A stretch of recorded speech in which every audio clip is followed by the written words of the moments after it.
మాకు చాలా కష్టంగా ఉందండి. 9-9 కాల్ షీట్ అనేది చాలా హెవీ అయిపోద్ది టైమింగు. దానివల్ల నిర్మాతలు కూడా ఆలోచించాలి. ఏందంటే 24 క్రాఫ్ట్స్ కష్టపడితేనే ఒక సినిమా అనేది ప్రొడక్ట్ అనేది బయటకొస్తది. ఎక్కడి నుంచో ముంబై నుంచో తెస్తాము, కేరళ నుంచి తెస్తాము, చెన్నై నుంచి తెస్తామంటే తెచ్చుకోండి. క్వాలిటీ కోసం మనం అందరం బతకాలి కాబట్టి, ఇండియన్స్ కాబట్టి తెచ్చుకోవాలి. 24 క్రాఫ్ట్స్ బతకాలి. కానీ మాకు న్యాయం చేయండి అని మేము అడుగుతున్నాం. మీరు 9-9 కాల్ షీట్ అంటే ప్యాకప్ చేసేసరికి 9:30, 10 అవుతుంది. మేము సర్దుకొని బయటకు వచ్చేసరికి 12 అవుతుంది. ఇక ట్రాఫిక్ సిగ్నల్స్ అవన్నీ ఇట్లా దాటుకునేసరికి రూమ్స్కి వచ్చేసరికి లేట్ అవుతుంది. మా ఫ్యామిలీతో గడిపేది ఎప్పుడు మేము సినిమా కోసం బతకాలి, మా ఫ్యామిలీ కోసం కూడా బతకాలి.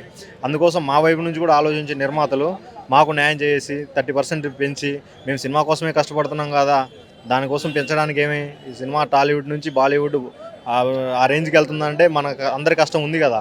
మీరు కూడా ఆలోచించి 24 క్రాఫ్ట్స్కి న్యాయం చేయాలని మా కార్మికుల తరపున నేను మాట్లాడతాను. ప్రొడ్యూసర్ ఏమంటారంటే వేరే ఇండస్ట్రీలు ఏవైతే కోలీవుడ్ ఇట్లా వేరే ఇండస్ట్రీలు ఉన్నాయో వాటికంటే టాలీవుడ్ కార్మికులకు ఎక్కువ జీతం చెల్లిస్తున్నాం అంటూ. ఈ రోజు పెంచింది కాదు కదా, 30% అనేది పెంచుకుంటూ వస్తున్నారు. సినిమా మన ఇండస్ట్రీ స్టార్ట్ అయిన కాడ నుంచి పెంచుకుంటూ వస్తున్నారు. అంతేగాని ఈ రోజు పెంచి ఈ రోజు మీరు చేసింది ఏం లేదు కదా. బయట నిత్యావసరాల ధరలు, రూమ్ రెంట్లు అన్నీ పెరిగినప్పుడు మన ఆటోమేటిక్గా మనకు కూడా మేము చేస్తున్న పనికి న్యాయం చేయాలి అంటున్నాం తప్ప మా కోసం ఎక్కువ ఇవ్వమని 30% అనుకుంటే 10% ఇచ్చారు కదా సార్. 30% ఒకేసారి భారం అనుకుంటే 10% ఇచ్చారు కదా. సంవత్సరం ఎవ్రీ ఇయర్స్ 10% ఇవ్వమన్నారు. అలా కంటిన్యూ చేసినా కానీ పర్లేదు. ఎందుకంటే తెల్లవారుజామున 3 గంటల నుంచి నైట్ 11 దాకా ఒక వర్కరు, సినిమా వర్కరు, అసలు జూనియర్స్ అయినా ఎవరైనా కానీ 24 క్యారెక్టర్లో అందరు కష్టజీవులే సార్.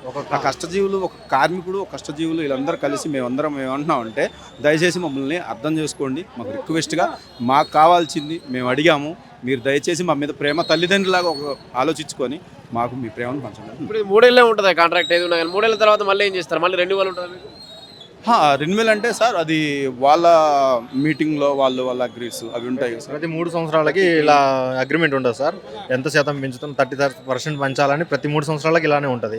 మాకు సినిమా ఇండస్ట్రీ అనేది 2 కళ్ళు అండి. మా ఫ్యామిలీ ఒక కన్ను అయితే సినిమా ఇండస్ట్రీ ఒక కన్ను, కార్మికుడికి 2 కళ్ళు, ఒక ఫ్యామిలీ ఒకటి సినిమా. దాన్ని బట్టి మీరు ప్రొడ్యూసర్లు దయచేసి పెద్ద మనసుతో మాకు పెంచి మా అందరం కలిసి పనిచేద్దామని సినిమా కోసం కోరుకుంటున్నామండి. చిరంజీవి గారిని కలిసారు, కార్మికులు కలిసారు, నిర్మాతలు కలిసారు. కార్మికులతో చిరంజీవి గారు ఏం మాట్లాడారు? ఆ టైంకి పెద్దలు మా వల్లభనేని అనిల్ కుమార్ గారు ప్రెసిడెంట్ మాట్లాడారండి. వాళ్ళ సూచనల మేరకే మేము ఈరోజు ఇక్కడికి వచ్చి అందరం మీటింగ్ అటెండ్ అయ్యి కార్యాచరణ అనేది వాళ్ళు వెల్లడిస్తారు. ఈ మీటింగ్ ఎందుకు చేయాల్సి వచ్చింది మళ్ళీ? ఇప్పుడు ఈ మీటింగ్ పెట్టి ఆ కార్మికుల ఐక్యత వర్ధిల్లాలి ఇవన్నీ మేము 24 క్రాఫ్ట్స్ ఒకటేనని తెలియజేయాలని మేము మా సమస్యలు తెలియజేయడం అంటే మీలో చీలికలు ఉన్నాయా లేకపోతే ఎవరైనా విడగొట్టే ప్రయత్నం? అలాంటిది ఏం లేవు సార్. అలాంటి చీలికలు అయ్యలేము. మేమందరం ఒకటే 24 క్రాఫ్ట్స్ మొత్తం నెంబర్ 1. అది మాత్రం చీలుపులు అవి అనేది ఏం లేవు సార్. మొత్తం మేమందరం ఇడదీసి పాలించాలని చూస్తున్నారు. అదేం కాదు, మేమంతా ఒకటే. మేమందరం కలిస్తేనే ఇప్పుడు ఒక సినిమా బయటకు వస్తుంది. ఆ ఫైటర్స్ వేరు, డాన్సర్స్ వేరు, పర్సంటేజ్ అవన్నీ కాదు, మేమంతా ఒకటే.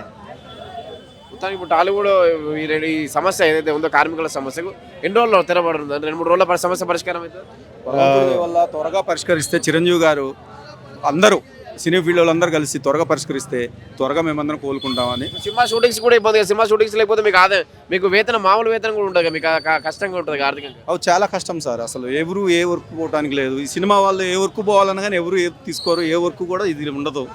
ఈ సినిమా 24 అవర్స్ సినిమా. ఈ సినిమా వెళ్తేనే వాళ్ళు పాపం కష్టమైనా ఏదైనా కానీ డబ్బులైనా కానీ సినిమా టైం కూడా అది కూడా ఏంటంటే ఆ కష్టజీవి అది అంతే పడతారు. ఇంకంతే సినిమా సార్, ఓన్లీ సినిమా పిచ్చి, ఇంకంతే తప్ప వేరే ఏం లేదు. వీళ్ళు ఏరే పనికి కూడా వెళ్ళలేరు, వేరే పని కూడా చేయలేరు. Thank you. నమస్కారం అండి, నేను జూనియర్ ఆర్టిస్ట్ని.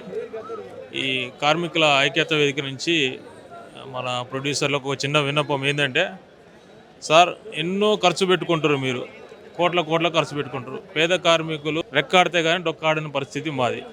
మీరు మా యందు దయ ఉంచి మాకు కొంత కార్మిక వేతనాలు కనుక పెంచితే మేము సంతోషంగా పనులు చేసుకుంటూ మీకు సహకరిస్తూ ముందుకు సాగుతూ ఉంటాం. మీరు త్వరగా పరిష్కారం ఇస్తారని చెప్పి మీ చేతుల్లోనే ఉంది. ఇప్పుడు మేము అడుగుతున్నాం, దాని తగ్గట్టుగా మీరు సాయం చేస్తే మేము తలుచుకుంటాం. కంపల్సరీ మీరు అన్నట్టుగా పనిచేయగలుగుతాం. జూనియర్ ఆర్టిస్టులకు కూడా ఈ 24 క్రాఫ్ట్స్లో సేమ్ అదే వేతనాలు ఉంటాయి కార్మికులతో పాటు? అంటే వాళ్ళకు లైట్ మెన్లకు, మన సెట్ వర్కర్స్కి వాళ్ళకు కొద్దిగా ఎక్కువ ఉంటాయి, మా జూనియర్ ఆర్టిస్ట్కి తక్కువ. ఇప్పుడు మాకు మాస్ పేమెంట్ 750 రూపాయలు ఇస్తారు, క్లాస్ పేమెంట్ 920 రూపాయలు ఇస్తారు, 750 రూపాయలు. అదే ఎటువంటి స్కిల్ లేనటువంటి లేబర్ పనిచేసే వాళ్ళకు మినిమం 800 నుంచి 1200 రూపాయల దాకా వస్తున్నాయి. మాకు అంతో ఇంతో ఈ నటనలో కొంచెం స్కిల్ ఉంది. ఎందుకంటే ఎప్పటి నుంచో మీతో పాటు మిమ్మల్ని చూసుకుంటూ పెద్ద పెద్ద హీరోలను చూసుకుంటూ డైరెక్టర్ గారు చెప్పినట్టుగా చేస్తూ ఉన్నాం. నటన అంటే ఎంతో కొంత స్కిల్ ఉంటేనే అది చేయగలుగుతారు. ఎవరు పడితే వాళ్ళు లేబర్ పని చేసే వాళ్ళని తీసుకొచ్చి ఆడ పెడితే చేయలేరు. దానికి కొంత స్కిల్ ఉంటుంది. మేము కొంచెం కొద్దిగా గొప్ప అక్షర ముక్క తెలిసిన వాళ్ళం కళమ్మ తల్లి బిడ్డలాగా వండుకుంటూ ఎంతో కొంత సినిమా రంగానికి కృషి చేస్తున్న వాళ్ళం. మేము కష్టపడుతూ మాకు రూపాయి వస్తూ మీకు సపోర్ట్ చేస్తూ ఉన్నాం. వెనకట ఎన్టీ రామారావు గారు అన్నారు, జూనియర్ ఆర్టిస్టులు లేకపోతే అంత వెలవెలబోతుంది అని చెప్పి. జూనియర్ ఆర్టిస్ట్ ఎట్లా ఉన్నా సరే వాళ్ళకు కడుపు నింపుతుంది, ప్లస్ వాళ్ళకి సాయం అవుతుందని చెప్పి ఎన్నిసార్లు సినిమాకి వచ్చినా కానీ వాళ్ళు కనిపిస్తారా, వెనక ఉంటారు కాబట్టి పెట్టుకోండి అని చెప్పి అవకాశాన్ని సీనియర్ ఎన్టీఆర్ గారు కల్పించేవాళ్ళు. ఇప్పుడు కూడా మీరు పెద్ద మనం చేసుకొని చిరంజీవి గారితో మాట్లాడారు. అదే ఉద్దేశంతో మమ్మల్ని అర్థం చేసుకొని జూనియర్ ఆర్టిస్టులకు కానీ మన కార్మిక తోటి మిత్రులకు కానీ డైలీ వేతనం కొంచెం పెంచితే అందరికీ సంతోషకరంగా ఉంటే భార్య పిల్లలతోటి హ్యాపీగా బతకగలుగుతాం. మీకు ఏడాదిలో ఎన్ని రోజులు వర్క్ ఉంటుంది? అంటే మీకు మామూలుగా షూటింగ్ ఉన్న రోజులు వర్క్, లేకపోతే ఆ షూటింగ్ ఉన్నా లేకున్నా జీతం ఇస్తారా ఇట్లా? ఇప్పుడు మాకు షూటింగ్ ఉన్న రోజు మాత్రమే కాల్ షీట్ వైజ్గా రోజు వరకు ఏ రోజు అయితే షూటింగ్ పోయినా ఆ రోజే చెల్లిస్తారు. ఎక్కువ సినిమాలు నడుస్తే నెలలో 20 నుంచి 25 జరుగుతాయి. తక్కువ సినిమాలు నడుస్తే అందరికీ దొరకదు కాబట్టి, ఉపాధి దొరకదు కాబట్టి 15 రోజులు జరుగుతాయి. 15 రోజులకు 1000 రూపాయలు వేసుకున్నా 15,000 అవుతాయి. హైదరాబాద్లో బతకాలంటే 15,000తోటి ఏ విధంగా బతుకుతారో మీరు ఆలోచించండి. సరే ఒకవేళ 20 రోజులు దొరికినాయి అనుకోండి, 20,000 వస్తాయి. 1000 రూపాయలు వేసుకున్నాం, మాకు వచ్చేది 750 కానీ సరే తిండి పెడుతుర్రు, ఛార్జీలు మీరు వేస్తారు కాబట్టి ఒక 1000 రూపాయలు లెక్క అనుకున్నా కానీ 20,000 వస్తే రూమ్ రెంట్ ఏం కట్టుకోవాలి, పిల్లలకి చదువులకు ఫీజులు ఏం కట్టుకోవాలి, ఛార్జీలకి ఏం కావాలి. ఈరోజు స్త్రీలకు ఉచితంగా ఇచ్చిర్రు, మాకు జూనియర్ ఆర్టిస్టులకు తీస్తే 1500 నుంచి 1800 రూపాయలు ఉంది ఓన్లీ. అంటే 2000 దీనికే పోతున్నాయి. వచ్చే నేను ఐతనగర్ నుంచి వస్తున్నాను. అటు రామోజీ ఫిలిం సిటీ ఉన్నప్పుడు కొద్దిగా మా వాళ్ళు రిక్వెస్ట్ చేసుకుంటే బస్సు ఎక్కించుకుంటారు, లేకపోతే ఇక్కడికి వచ్చి అక్కడికి పోవాల్సి వస్తుంటుంది. ఇంకా మా దాంట్లో రిస్ట్రిక్షన్ ఏంటంటే ఎవరైతే జూనియర్ ఆర్టిస్టులు ఉన్నారో ఇక్కడికి వచ్చి బస్సు ఎక్కితేనే తీసుకొని పోతారు. కంపల్సరీ ఉదయాన్నే ఇక్కడికి రావాలంటే దగ్గర 3 గంటలకు అక్కడ లేచి 4 గంటలకు బస్సు ఎక్కితే 5 గంటలకు ఇక్కడ చేరుకుంటాం. ఇది పరిస్థితి హైదరాబాద్లో రూమ్ రేట్లు చాలా అధ్వానంగా ఉన్నాయి. ఇప్పుడున్నటువంటి ఈ ఏరియాలో హైటెక్ సిటీలో జాబ్ చేస్తున్న సాఫ్ట్వేర్లు ఒక్కొక్క 1,00,000 2 లక్షలు జాబ్ సంపాదించుకుంటూ వాళ్ళు 20,000 అయినా సరే రూమ్ రెంట్ కట్టగలుగుతారు. పేదకరికి మాకు 20,000 వచ్చే వాళ్ళు ఎంత కట్టాలి చెప్పండి? ఎక్కడ చూసినా 6,000 రూపాయల కంటే తక్కువ రూమ్ రెంట్ ఎక్కడ లేదు. 6,000 రూపాయలు పోతే మాకు మిగిలేదంత 14,000 15,000. వాటితోటి ఎలా బతకాలి, ఏం చేయాలి? హెల్త్ స్కీమ్స్ ఏమైనా ఉన్నాయి మీకు? మొన్న చిరంజీవి గారు చిన్నపాటిది 50% పెట్టారండి. పూర్తి అంటే ఫెడరేషన్లో కొంచెం హాస్పిటల్ ఉన్నది, అది కొంచెం నయంగానే ఉంది. అది కూడా అప్పుడు ఎన్టీఆర్ గారు ఆలోచన చేసుకొని మనకు దాన్ని ఫిలిం ఫెడరేషన్ సంబంధించినటువంటి హాస్పిటల్ని తీసుకొని రావడం జరిగింది. పెద్ద మనం చేసుకొని ఇప్పుడు ఉన్నటువంటి అంటే వసతులకు సంబంధించిన ఖర్చు అన్ని విషయాల్లో నిత్యావసర సరుకుల రేట్లు పెరిగినాయి, రూమ్ రేట్లు పెరిగినాయి, ఫీజులు పెరిగినాయి. వాటిని దృష్టిలో పెట్టుకొని కనీసం నెలకు ఒక 30,000 రూపాయలు వచ్చే విధంగా మాకు సహకరించండి.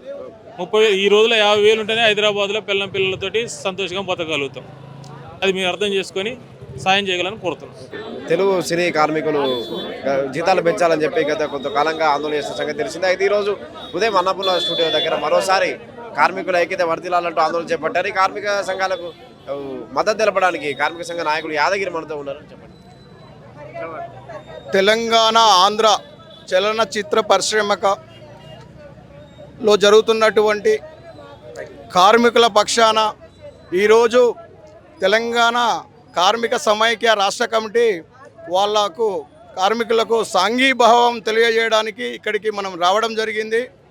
ముఖ్యంగా అయ్యా నిర్మాతలారా, దర్శకులారా, నటులారా, ఓన్లీ మీ సినిమాలు తెరపైకి ఎక్కించినంత మాత్రాన, ఓన్లీ సినిమా మీరు చూపించినంత మాత్రాన కాదు, ఆ తెర వెనక మా శ్రమజీవుల కష్టఫలం ఉందని మాత్రం మర్చిపోకండి.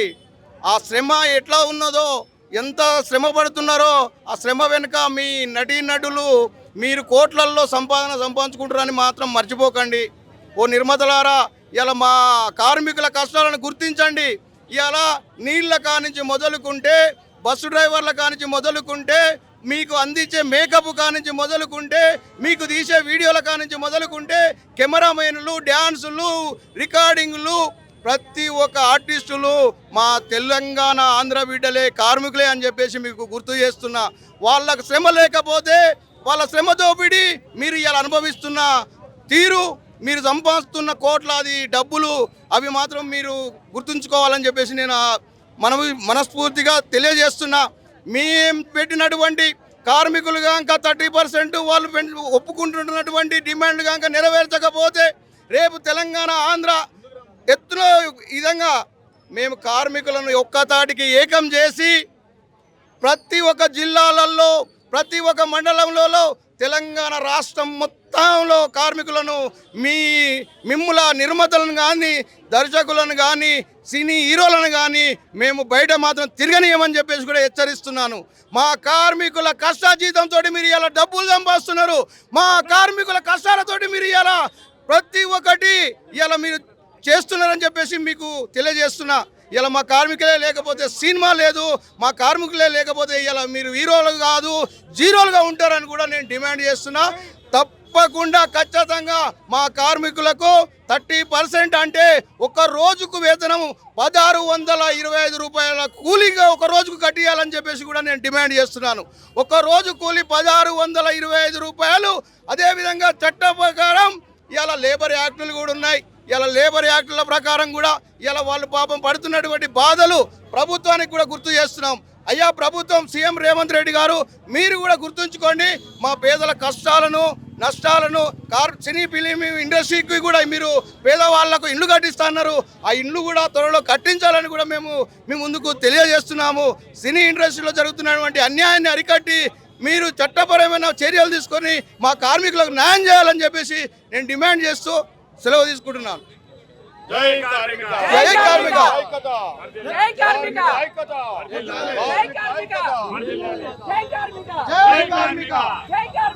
జై కార్మిక.